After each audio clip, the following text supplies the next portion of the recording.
Welcome back to Big Joe Backyard Barbecue. So today we're going to show you how to make beautiful cheesesteak sandwiches on the Karbon Steel Griddle. Delicious!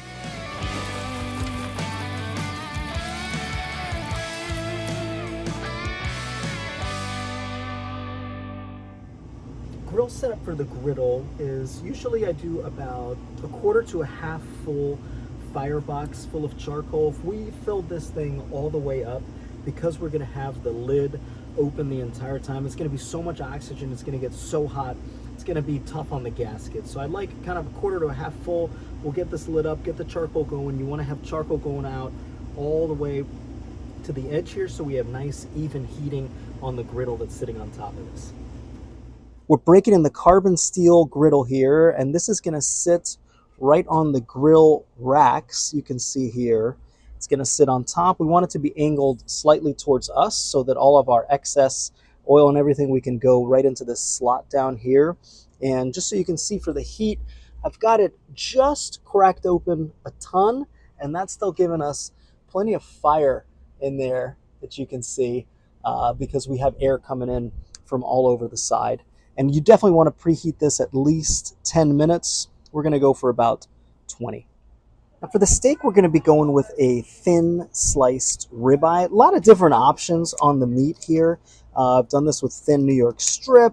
You could do this with short ribs, which are amazing. We're going to do the ribeye, kind of classic.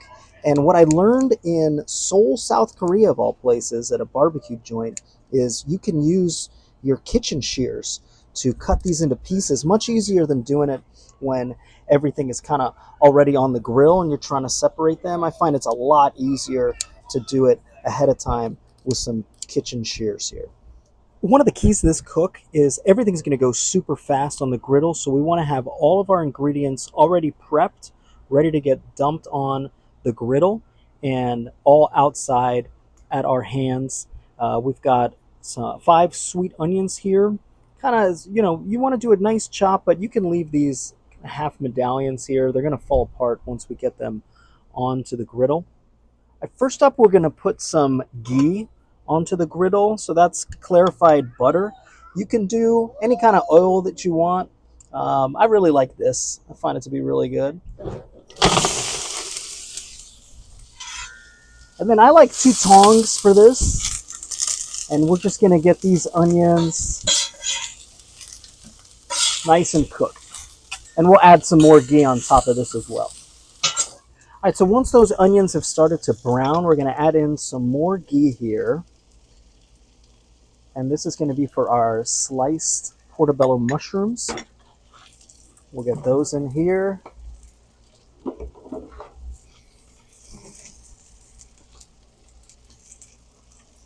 And kind of saute everything together. All right, as everything kind of comes together, we're going to add in some kosher salt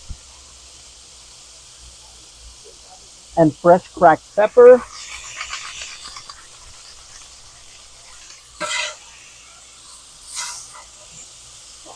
right, next up, we're going to drop in our steak.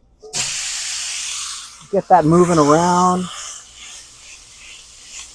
This is one of those things where we're really going to cook this to get some charring. So first we're just going to spread it all out. Let that start to go. It's smelling awesome. We're going to hit this with more kosher salt and fresh pepper.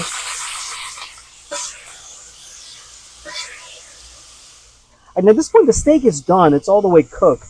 You might be tempted to take it off, but we're going to let this keep going to get that Maillard reaction, all that charred, brown, good bits.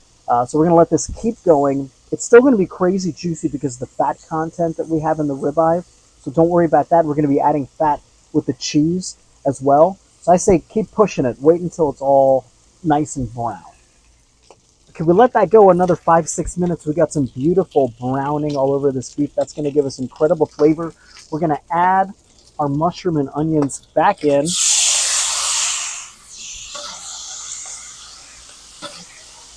And now get that all back together. We've seasoned everything independently, and we're going to have more salt coming in from the provolone. So, I mean, the smell in the backyard right now is out of this world. And now for my cheesesteaks, I like to hit them with cheese twice.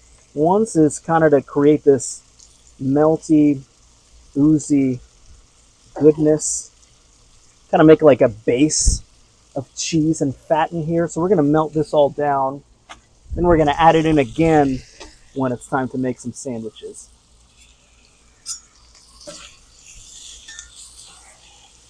All right, so we've got our base level of cheese melted down. Then we're going to come in again.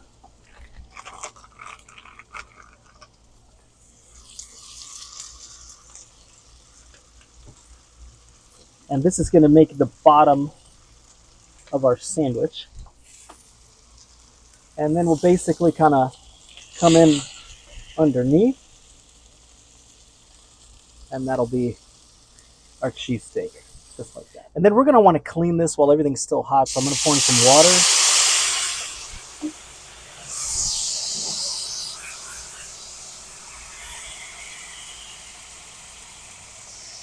And then we're going to scrape everything down into the hole here. Everything's going to burn off really nice. I'm going to scrape off all the bits.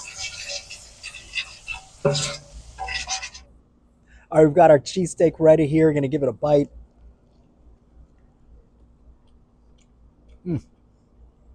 So good. Great flavor, great charring. Really, really tasty.